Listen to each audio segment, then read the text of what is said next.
حیدرآباد میں ایبولا کا شبہ، 3 افراد گاندھی ہسپتال کے آئسولیشن وارڈ میں داخل۔ تلنگانہ کے دارالحکومت شہر حیدرآباد میں ایبولا وائرس کے شبے نے محکمہ صحت کو الرٹ کر دیا۔ تازہ اطلاعات کے مطابق ایبولا جیسی علامت ظاہر ہونے پر 3 افراد کو سکندرآباد کے گاندھی ہسپتال میں قائم خصوصی آئسولیشن وارڈ میں داخل کیا گیا، جہاں ان کی مسلسل طبی نگرانی کی جا رہی ہے۔ محکمہ صحت کے ذرائع کے مطابق جمعے کی صبح 2 افراد ایبولا سے مشتبہ علامت کے ساتھ جوبلی ہلز کے اپولو ہسپتال پہنچے تھے۔ ڈاکٹروں نے احتیاطی تدابیر کے تحت دونوں کو فوری طور پر گاندھی ہسپتال منتقل کر دیا۔ اس سے قبل ایک اور مشتبہ مریض پیشنٹ پہلے ہی گاندھی ہسپتال میں زیر علاج تھا، جس کے بعد مشتبہ مریضوں پیشنٹوں کی مجموعی تعداد 3 ہو گئی ہے۔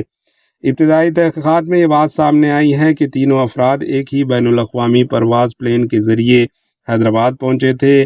اس انکشاف کے بعد محکمہ صحت اور ہوابازی حکام نے متعلقہ پروازوں کی دیگر مسافروں کی تفصیلات جمع کرنا شروع کر دی، تاکہ ضرورت پڑنے پر ربط اور نگرانی کا عمل انجام دیا جا سکے۔ اطلاعات کے مطابق جمعرات کے روز سوڈان سے ایتھوپیا کے راستے شمشاباد انٹرنیشنل ایئرپورٹ پہنچنے والے 30 سالہ مسافر کو ایئرپورٹ پر اسکریننگ کے دوران شناخت کیا گیا۔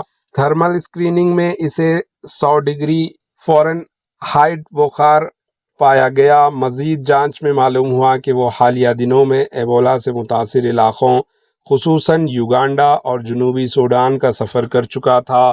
اسی بنا پر اسے احتیاطاً گاندھی ہسپتال کے آئسولیشن وارڈ منتقل کر دیا۔ ڈاکٹروں کا کہنا ہے کہ فی الحال تینوں افراد کی حالت ٹھیک ہے اور ان میں ایبولا کی شدید علامتیں جیسے خون بہنا، شدید وامٹنگز یا دیگر خطرناک پیچیدگیاں ظاہر نہیں ہوئی ہے۔ فائنل تشخیص کے لیے مریضوں کے خون اور دیگر سیمپل جمع کر کے پونے میں واقع NIV روانہ کر دیا گیا۔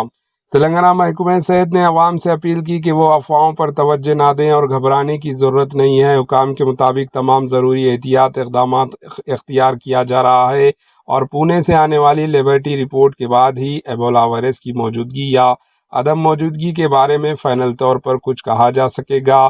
محکمہ صحت نے واضح کیا ہے کہ صورتحال پر گہری نظر رکھی جا رہی ہے اور عوامی صحت کے تحفظ کے لیے تمام انتظامات مکمل ہیں۔ Bureau report AHN news. AHN news کے YouTube چینل کو سبسکرائب کریں اور بیل آئیکن کو دبانا نہ بھولیں تاکہ آپ کو ہر نئی آنے والی ویڈیو کا نوٹیفیکیشن بر وقت مل سکے۔